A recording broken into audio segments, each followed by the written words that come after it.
The sky above Earth fractured like glass under pressure, though there was no sound. Just a ripple. Then another. Then the impossible.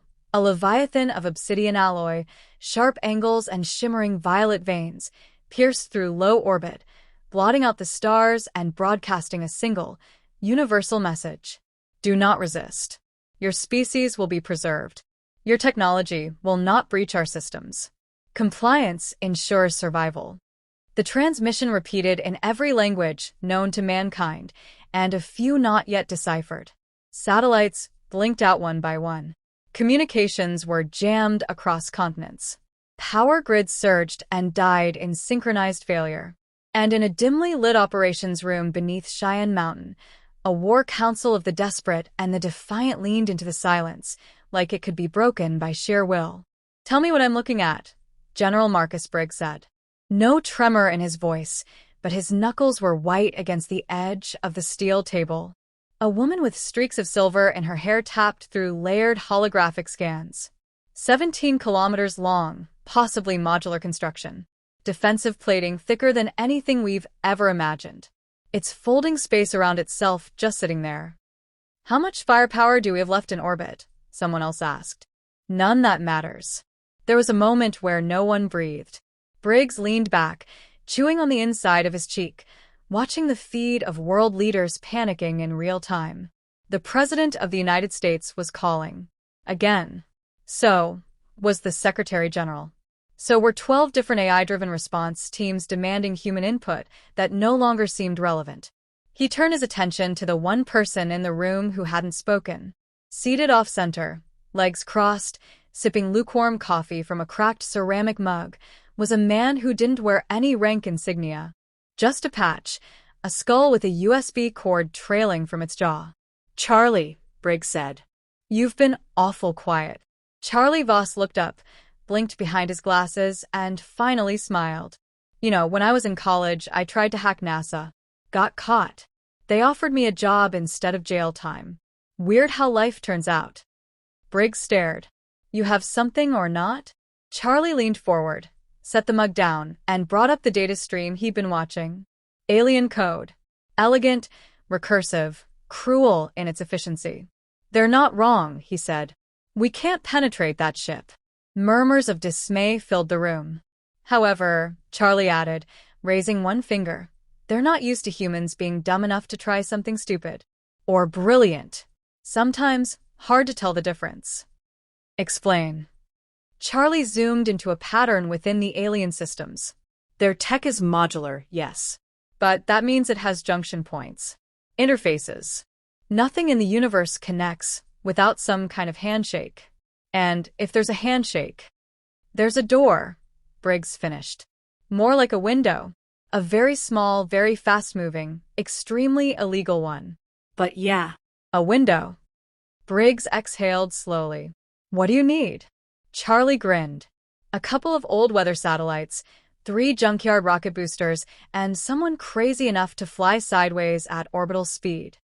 10 hours later, a makeshift launch bay deep in the Nevada desert hummed to life. The thing strapped to the catapult couldn't even be called a craft. It was a coffin with a guidance system and a madman inside. "I still think this is suicide," said Dr. Imani Reyes, tapping nervously on her tablet as she walked alongside the launch gantry. "It's not suicide," Charlie replied from the control room. "It's just very high-risk curiosity." "Your pilot's insane." "Of course he is. He's also the best drone racer this side of the asteroid belt." The screen showed the pilot giving a thumbs up. He was chewing gum and wore aviators because of course he did. Charlie keyed in the final override. "Okay, Liam. Your go for junk jump. Remember, you're aiming for a debris field we planted last week.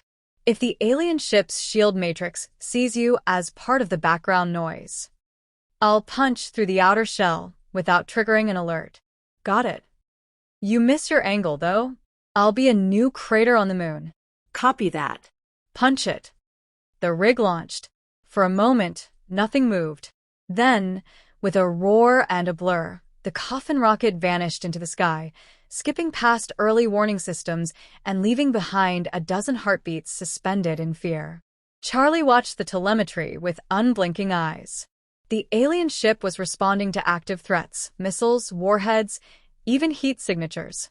But a cluster of dead satellites held together with chewing gum and carbon foam? It didn't even register. "I'm in," came Liam's voice, scratchy but triumphant. Cheering erupted in the command center. Charlie didn't celebrate. He leaned closer.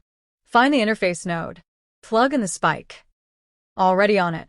Inside the enemy vessel, alien corridors pulsed with slow light, the rhythm of a sleeping giant.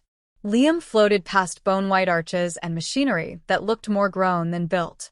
He reached the node, a tower of spiraling crystal, humming with encoded thought. He pulled the spike from his chest rig, human tech built from scavenged parts, loaded with Charlie's best guess at a handshake algorithm, and pressed it in. The lights turned red. "Charlie, I think I woke it up. Time to go." "Nope," Liam said, reaching for a second device. "Time to leave a present." The feed cut. The alien ship trembled. All over the globe, devices flickered. Satellites began rebooting. And deep in the belly of Cheyenne Mountain, Charlie stared at a blinking green light. "Are we in?" Briggs asked. Charlie nodded. "Not fully, but we found the crack." Briggs straightened. "Tell me we can use it." "Soon." "I need time." "How much?" Charlie looked out the window at the looming alien monstrosity. "I don't know. An hour." "A day." "Depends how fast they adapt." "And if they trace the breach?" "They'll retaliate." Briggs exhaled. "We need a message." Something clear. Something bold. Charlie smirked, pulled up the transmission channel, and began typing. Charlie Voss leaned closer to the monitor, watching alien power signatures spike. Around him, generals barked into radios, screens flickered between red and orange statuses, and aides moved like currents of caffeine and urgency. "They're rotating the primary hull," Imani said, pointing to a flickering field diagram. "Looks like they're aligning for atmospheric targeting." Briggs stepped up behind them. "So we poked the beehive." Charlie didn't look away. "We didn't poke it. We took a swing at the queen." Outside, in the blackness beyond Earth's curve, the alien ship completed a slow turn. 12 crescent-shaped outgrowths on its spine extended outward, glowing with molten plasma. Each of them began gathering energy. Cities around the world looked up and saw the future silhouetted against the stars, and the future was charging its weapons. Charlie stood. "We need to retaliate. Now." "With what?" asked General Novak, arms crossed. "We've got nothing that even left to scratch." "Yet." Charlie moved to a nearby console and gestured Imani over. The spike Liam planted wasn't just for fun. It mapped their command hierarchy. "I have partial access to one of their internal systems, likely communications or diagnostics."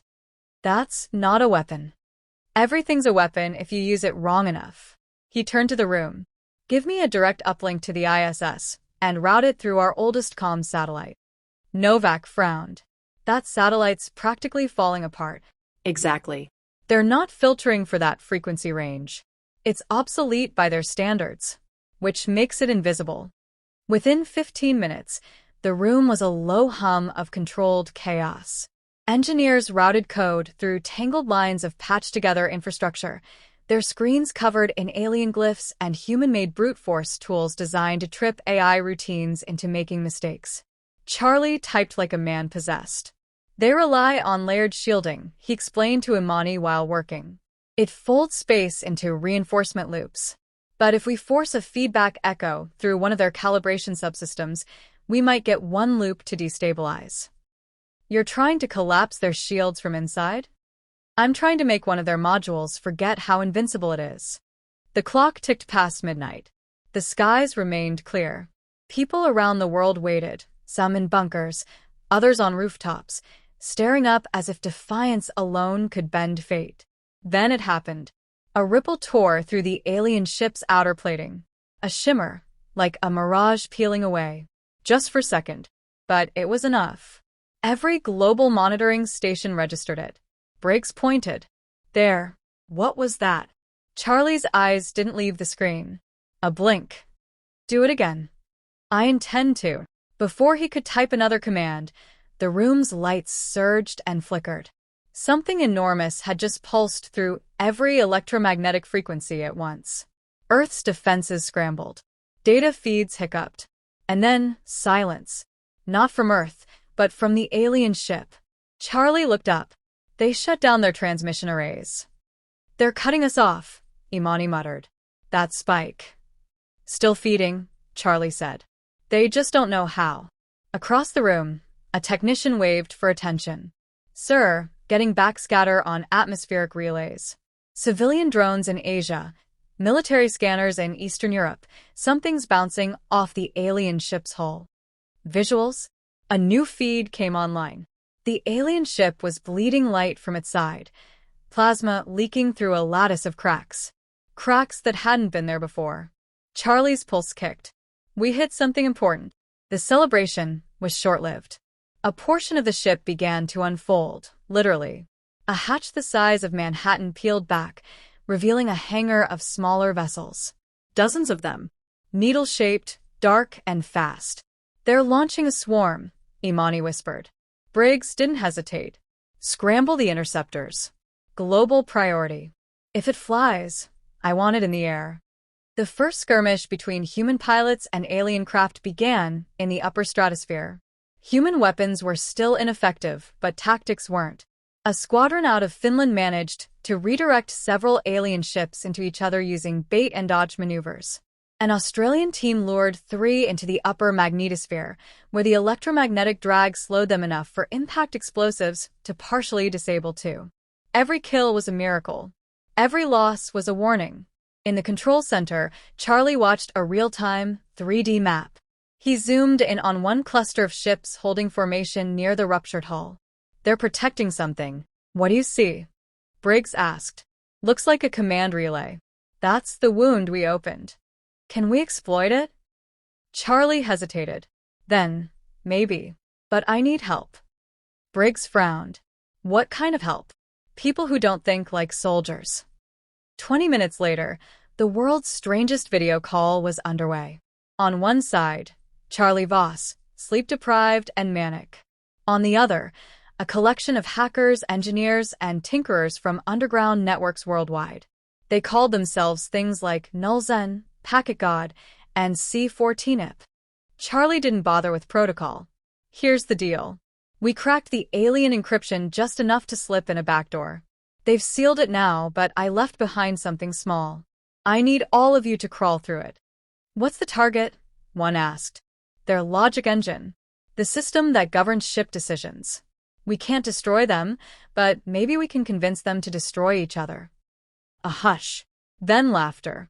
One by one, they agreed. Within an hour, a coordinated cyber assault began, not on Earth, but from Earth. Human ingenuity against alien pride. Charlie monitored the assault, fingers dancing across the keys. Come on, come on. The alien ship flickered again. And then something truly bizarre happened. 2 alien vessels broke formation. Turned on each other. Missiles fired. Lasers arced. Did they just? Yeah, Charlie whispered. We made them argue. For a brief moment, a slice of the alien network had gone rogue. A single node misidentified friendly ships as threats. A cascade error. 3 alien ships crashed into each other. The resulting explosion pushed debris into a critical section of the mothership's hull. Charlie stood. That's our first real hit. Outside, people were cheering. World leaders were stunned into silence. And above them all, the invincible empire had flinched. In the alien command chamber, the high strategist howled. It crushed a subordinate's throat with one clawed hand and issued a new directive in a guttural frequency that bent metal. Across the ship, alien engineers scrambled. Their systems reconfigured. New shielding bloomed like petals made of pure energy. The breach was closing. Their response was evolving. Back on Earth, Charlie dropped into his chair, sweat on his forehead. They're adapting. Briggs walked over. But you bought us time. Charlie didn't answer. He was staring at something new on his screen. A pattern. One he hadn't written. Code. Not human. Not alien. What is that? Imani asked. Charlie's voice was quiet. A message.